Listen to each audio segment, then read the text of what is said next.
This is a message to the President of the United States of America. Mr. President, our country is in danger. You know well all the protests going on, all the division, all the racism from the left wing. You know well all the freedoms that they are striving to take away from us. You know, Mr. President, they are trying to take away our First Amendment, our Second Amendment. They are probably even trying to take away the Third and Fourth Amendments for anybody that disagrees with them. Mr. President, the left will continue calling for your impeachment whether or not you're guilty of any crime, so long as you continue to be against them on any political or social issue. So, Mr. President, I suggest highly that you go farther against them. I suggest highly that you make it plain and very clear that no American rights shall be stripped away from tyrants like Pelosi, like Obama, like Clinton. I highly suggest, Mr. President, that you reaffirm your willingness for the American people to stand up for our rights, for our Constitution, for our country. You see, America is not just based on the majority of what people want or think. America is not just based on making laws because just somebody out there just wants it done because he could play some sort of race card or anything like that. No, that's not America. That's what people are trying to turn America into. But America is a free, sovereign country, a nation, one nation under God, one nation. After the American Civil War, it has been defined as one nation. And America is a melting pot of immigrants from all around the world, mixing in the best of their culture with the best of ours, trying to screen out any of the bad, and always trying to understand each other, to be American brothers, regardless of where they originally came from, trying to become as one people. And America is a nation of freedom and a nation of laws. Laws that protect our country, laws that protect our people. Freedom that say we could live our own way. Freedom that say we could determine our own lives. Freedom that says we could do whatever we want because we want to, not because we have to, not because somebody asked us to, but freedom to do what we want because we want to, so long as it don't infringe on other people's freedom. And unfortunately, unconstitutional laws have been put into law, such as abortion, for one. That, sir, must end. I implore you, Mr. President, end abortion. It is the senseless and evil slaughter of American babies before they're even born. Babies that didn't have the chance to grow up. Please, sir, end that. For all the goodness in the world, please end that. As Ben Shapiro said, they are the most innocent among us, and that is true. As annoying as babies are, they are the most innocent among us. And people are legally murdering innocent, unborn American citizens. Innocent people have not yet determined what kind of a life they would lead. Innocent people sometimes killed because the mother was raped, so they're punishing the baby for the sins of the father.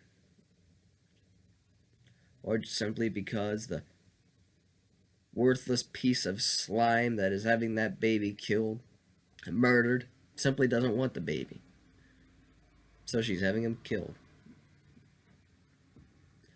That is the most egregious sin and an act of unspeakable evil.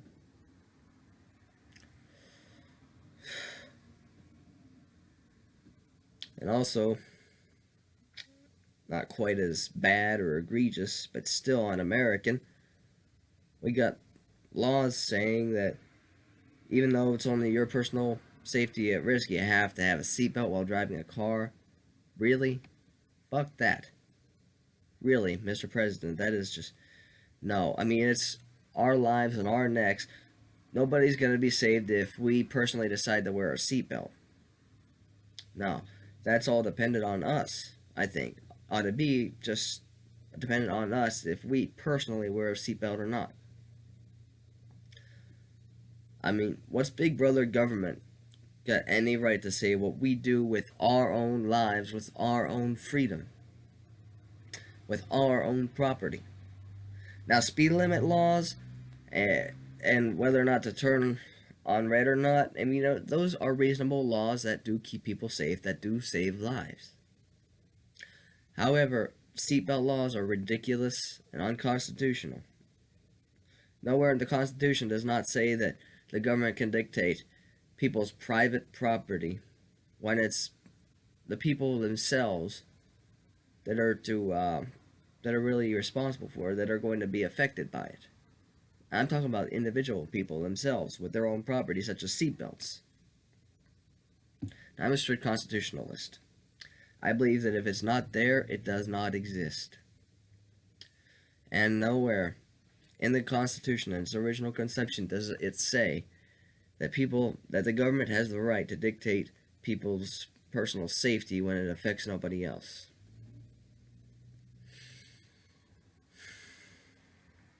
And now, there are people screaming to dictate whether or not we are allowed to fly battle flags of a Confederate Army, national flags of the Confederate States of America, or even our own American Stars and Stripes, Old Glory. People want to say whether or not we can do those things. People want to say what kind of speech is free, what kind of speech is hate speech and not allowed. People want to say whatever they want to say. I guess people want to say that because you're saying one thing, you really mean another thing. That's bullshit.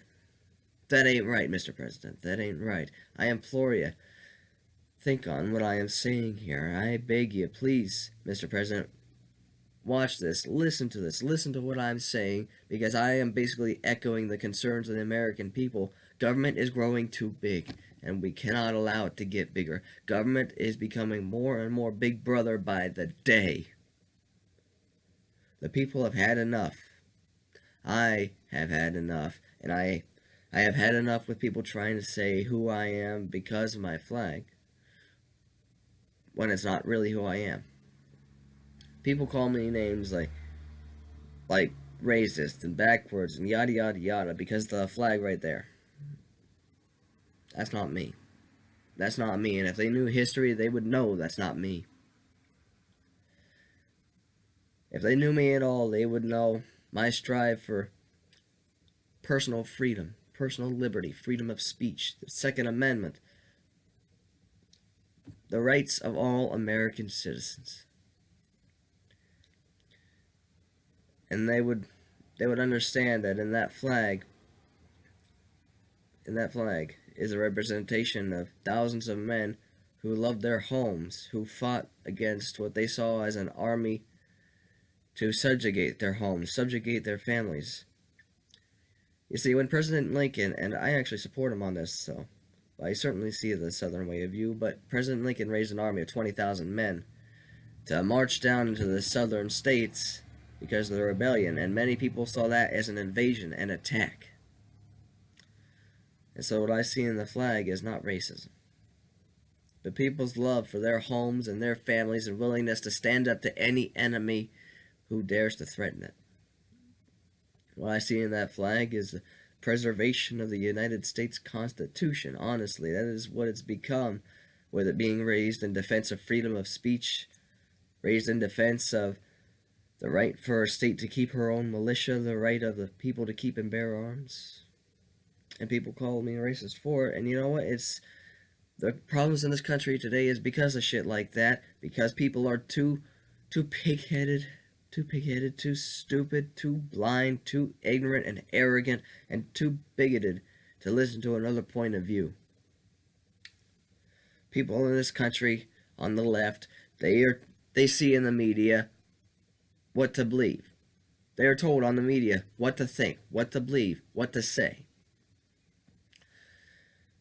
And they accept it. They accept it. They're leading this country down a wrong path, Mr. President. They are leading this country down to the path of England, of France, of Germany, of Russia. They are leading America down to the bloody history of Europe through sectionalism and internal fighting. We are right now fighting a civil war every time a protest erupts because it's lawless thugs going after private citizens, the law enforcement agencies, and people are fighting back. And you know what? Those are the battles of the second civil war happening right now. And if we're not careful, if we don't get a grasp on the situation, Mr. President, it is going to get worse. It is going to be open rebellion against the United States as before. Except this time it won't be states.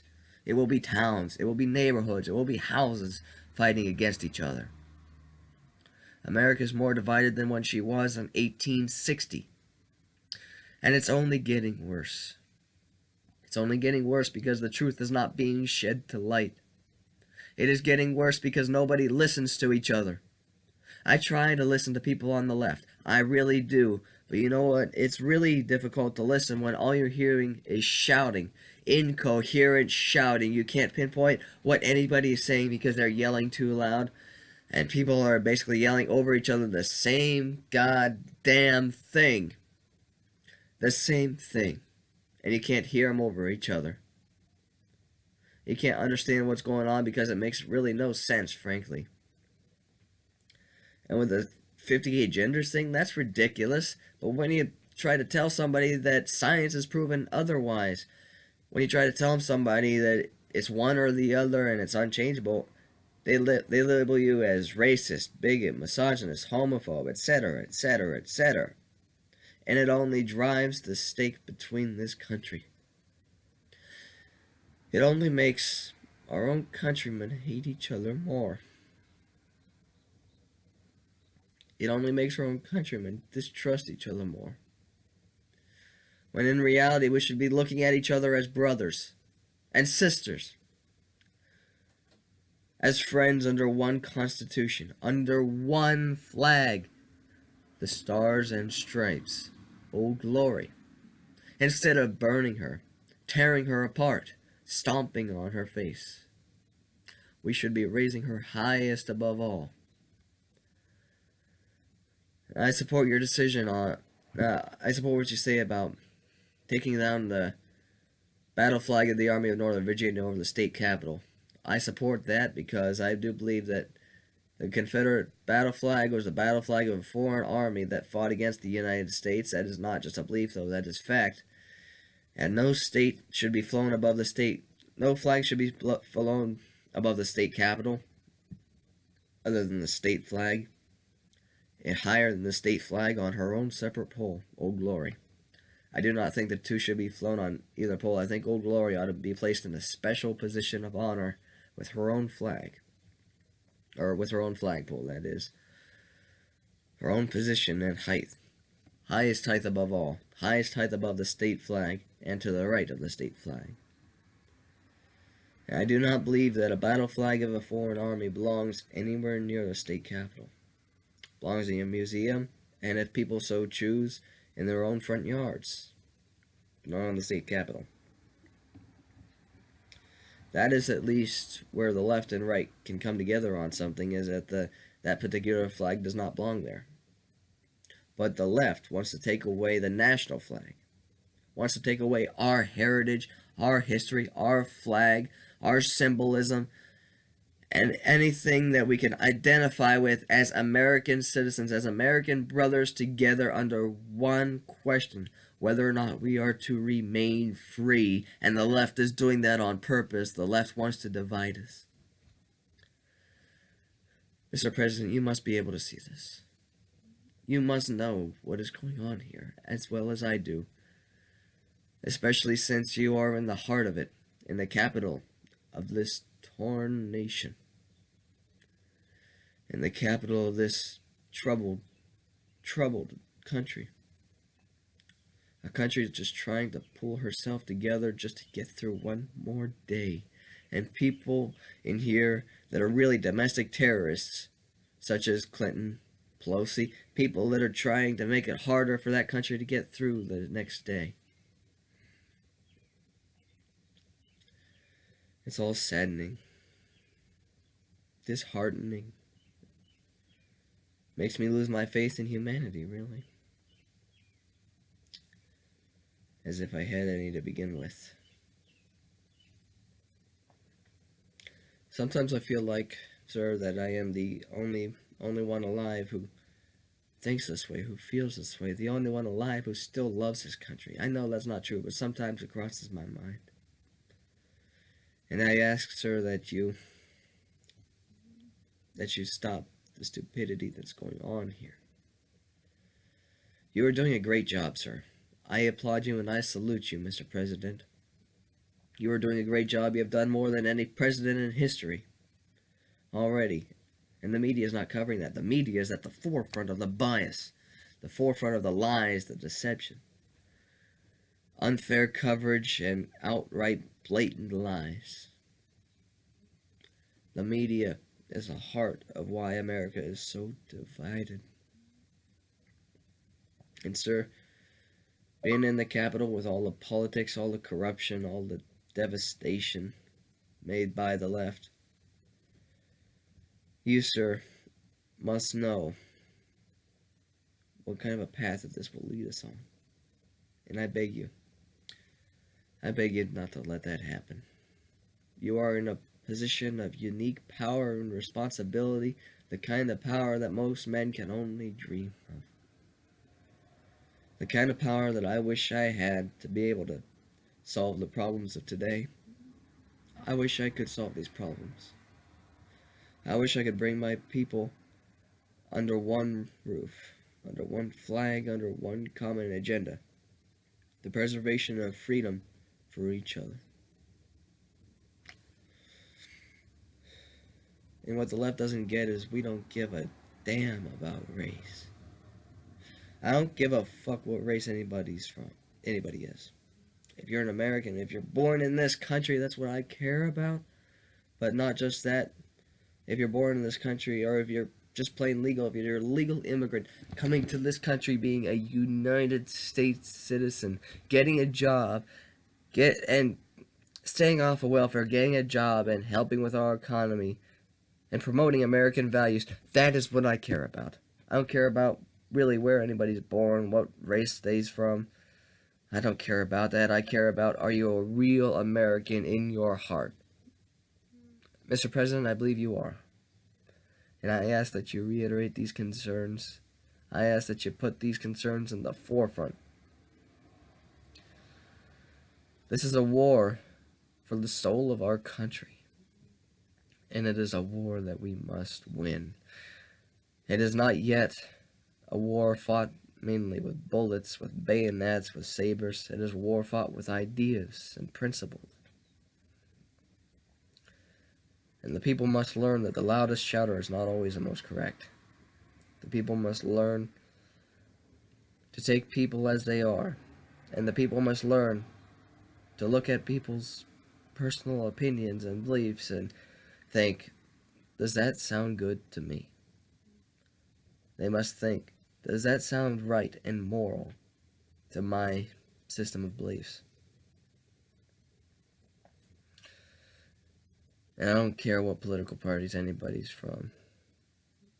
We are a nation of laws, and we have laws that must be enforced. No matter what those laws are, if they are put in place, if they are laws, and they must be enforced. And if people don't like those laws, they could simply vote to repeal them under the Constitution. We have the right to repeal laws that we don't like. Not to disobey them, not to destroy them, not to blatantly defile and disrespect them, like border walls and border laws. We have laws for a border for a reason, to keep our people safe. And people defile those laws, people disregard those laws, and because of that, gangs like MS-13 are around. People are being raped, tortured, beaten from the few illegals that are coming over and causing trouble instead of just wanting a better future And newsflash for those illegals, if they want a better future, they better get in line. I realize the system needs fixed, but jumping ahead is unfair to the people that have already been waiting for so long.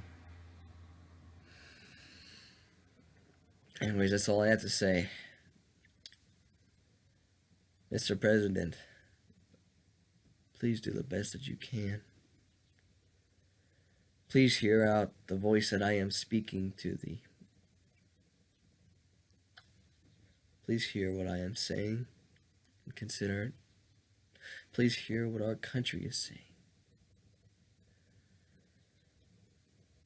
And I ask this double from the left. If anybody on the left perspective sees this video and hears what I am saying, please actually hear me. Hear me out. And consider my words.